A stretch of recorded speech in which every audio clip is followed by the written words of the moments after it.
brushless sprinkler. Dans le domaine de l'agilité, du coaching, voire même des cadres de travail comme Scrum ou autres, on est en train de passer à côté de quoi aujourd'hui? Au sens large, là. Au sens large. Oui, parce qu'il y a probablement au moins 200 façons de répondre à cette question-là. Ça fait qu'on pourrait en essayer 3-4. Sans avoir la prétention d'être exhaustif. On ne videra pas la question, mais on peut quand même... De façon participative. J'ai le goût d'en lancer une comme ça. J'ai assisté en fin de semaine à un festival zéro déchet. Puis, entre autres, il y a une conférence sur la décroissance. Je suis pas certain... Il faut que je réfléchisse, là, je le fais au fur et à mesure, mais je ne suis pas certain qu'actuellement, l'agilité est très compatible avec la décroissance, ses objectifs, puis etc. Puis je souhaite, et je trouve ça intéressant, la décroissance. Je trouve ça intéressant parce que oui, je pense que la tendance est du scaling agile. Et on est en train de passer à côté des opportunités et des conversations sur le descaling agile. C'est là exactement là que je m'en allais. Je lance la POC. Qu'en penses-tu? Elle est certainement puissante, la question, parce que je ne l'attendais pas. Fait que good job là-dessus. Descaling.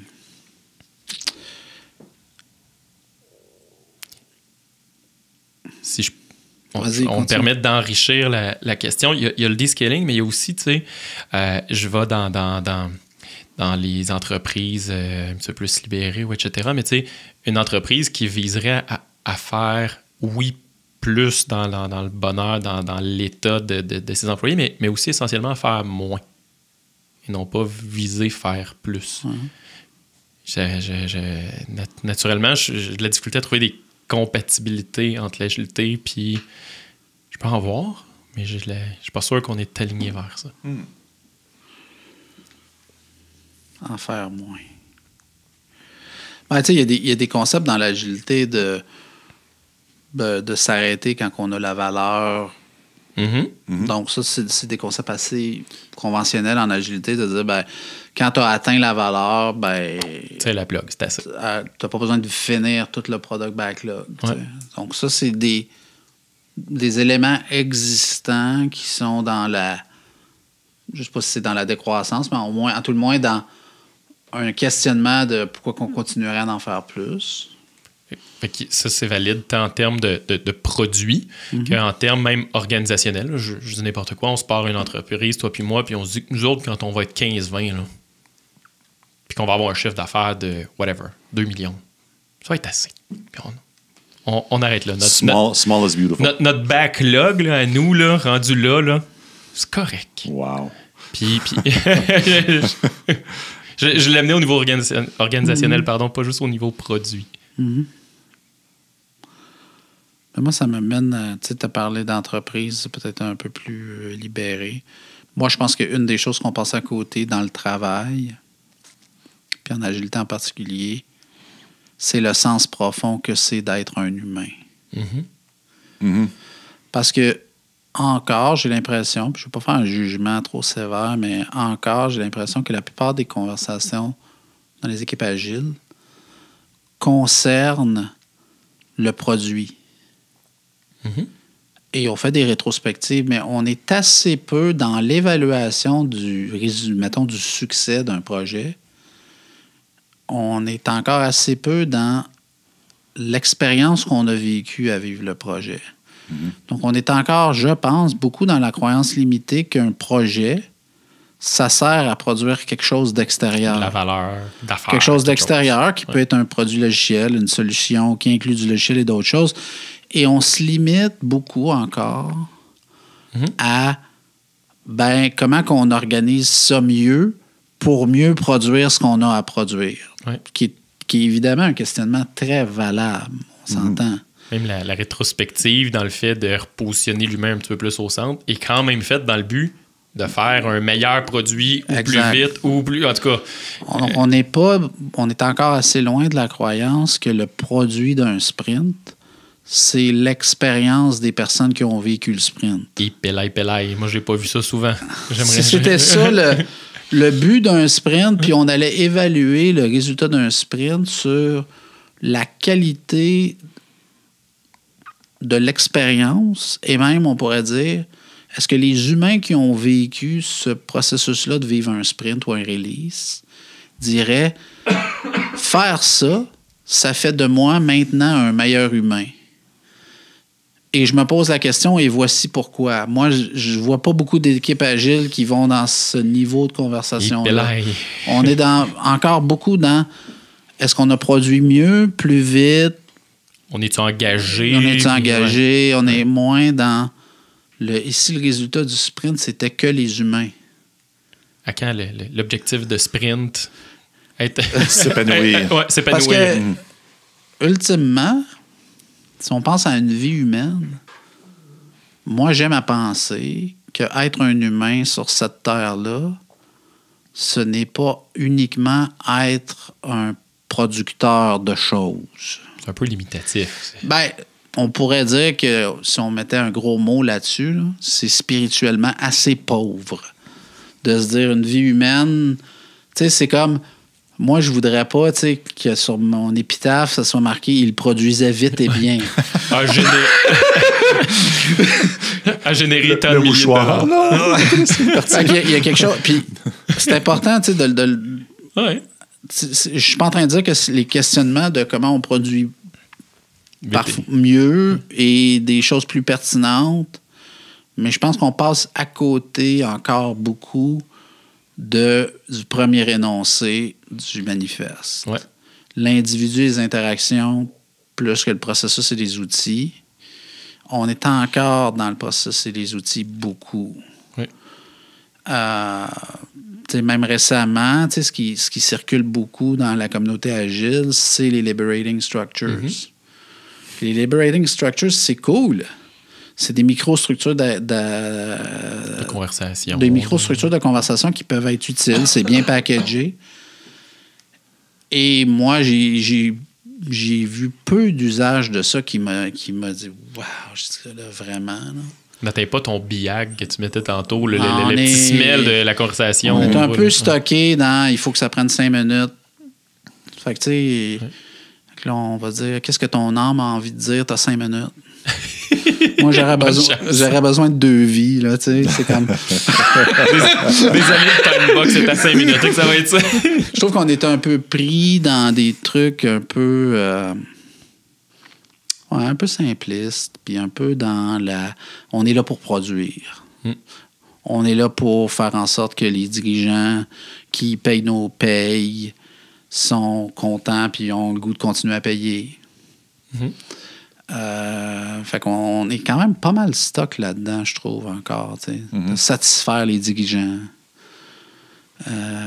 Moi, je vois pas beaucoup d'équipes agiles qui se disent en fait, on aurait le goût d'inviter le dirigeant, puis on n'est pas de lui dire qu'on n'est plus sûr qu'on a envie de le satisfaire vraiment dans sa façon dont il nous demande de le satisfaire. Pas vu ça souvent non plus. Hein. C'est quand même... Donc, j'ai envie de dire qu'on manque de courage beaucoup encore. T'sais, on n'est pas des gros révolutionnaires. Là.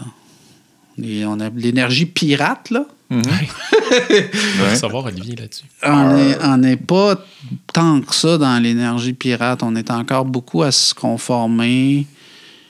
On fait de l'agilité, donc on fait des choses nouvelles. Il ne faut pas l'invalider complètement. Et on continue à faire ça dans le cadre de l'organisation tel qu'il a été défini il y a 200 ans.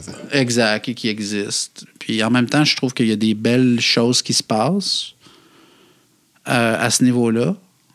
Pas sûr que ça vient tant que ça de la communauté agile, pour être bien honnête. Ça vient souvent, j'ai l'impression, de d'autres communautés qui sont peut-être un peu plus dans une énergie de vraiment faire différemment, puis de réinventer les modèles économiques, puis de réinventer comment on distribue la richesse dans les organisations. Ouais. Moi, j'aurais envie d'inviter la communauté agile à être un peu plus audacieuse dans ce qu'elle irait jusqu'à exiger des organisations auxquelles elle participe au service d'une humanité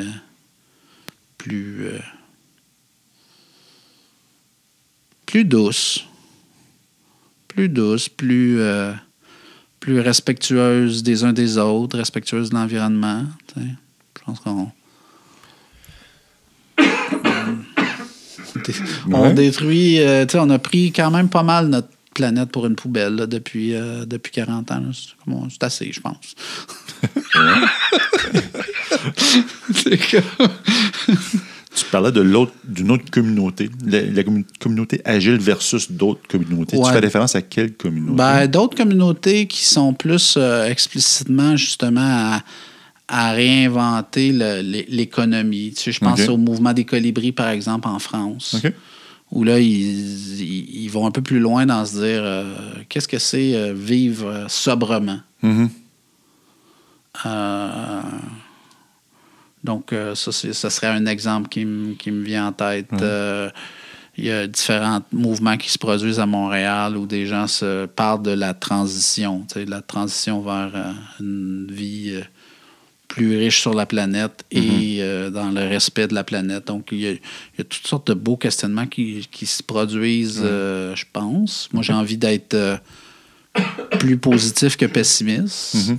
Et en même temps, des questionnements profonds sur notre impact dans la société. Puis je trouve qu'il y en a quand même assez peu dans la communauté agile. Mm-hmm. On est beaucoup focusé sur comment on pourrait faire des produits meilleurs plus vite. Un meilleur software de meilleure qualité plus vite. Essentiellement, c'est là-dessus qu'on est assis. Là. Et c'est bon, ça. Oui, c'est pas... Puis je dirais même que le manifeste agile ne prétend pas autre chose que ça. Exact. Hein? C'est comme ça le dit. Discovering better ways to deliver software. Yeah. Mais on est encore, comme je dis, encore beaucoup souvent dans une recherche de processus puis d'outils. Puis la première valeur du manifeste, je ne suis pas sûr qu'on y donne autant d'espace qu'on pourrait. Ouais. On passe à côté de ça. Je pense qu'on passe à côté. À travers ça, on passe à côté d'une vie qui est porteuse de sens. Ouais. À travers le travail, donc l'émancipation dans le travail, la réalisation de soi dans le travail. Oui, c'est des éléments qui me viennent en tête, moi. Alors, comment allumer une organisation sur ces points-là? Hey, boss, tu es en train de passer à côté de l'humain. Ça pose déjà la question. Douceur dans ton organisation. Est-ce que c'est même faisable de changer cet ADN-là fondamental? Ça vaut même la peine de poser cette question-là au boss. Moi, je dirais que oui. Je dirais que oui. OK. Puis mon expérience, on parlait de Rémi Tremblay tantôt, mon expérience à la Maison des leaders depuis que je suis revenu de Vancouver me donne beaucoup d'espoir que des gens se posent des vraies questions. Tu sais, à la Maison des leaders, les groupes, c'est des groupes de dirigeants, de gestionnaires qui passent au moins 5 journées complètes dans l'année à être dans des groupes de réflexion sur des thèmes qui sont souvent pas abordés. Ça ne serait pas surprenant qu'à la Maison des leaders, des 10-12 leaders se réunissent pour parler de tendresse. C'est comme... quelle est la place de la tendresse dans mon organisation? Dans le travail. Dans ma banque, mettons. J'ai comme pas vu ça souvent dans la communauté. J'imagine Pelado à cette rencontre-là. Ouais. C'est comme... Puis, tu sais, j'ai utilisé le mot tendresse, ça pourrait être... On parle compassion, de la joie. Ouais. Ou de la compassion. Quel est le rôle de la compassion ou quelle place on voudrait que la compassion prenne dans notre organisation? C'est le type de questionnement qui serait considéré habituel à la Maison des leaders que moi, je ne vois pas de façon habituelle dans les milieux qui s'identifient à l'agilité. C'est vrai. Fait que ça pourrait être une des... On passe à côté de thèmes fondamentaux de l'expérience humaine.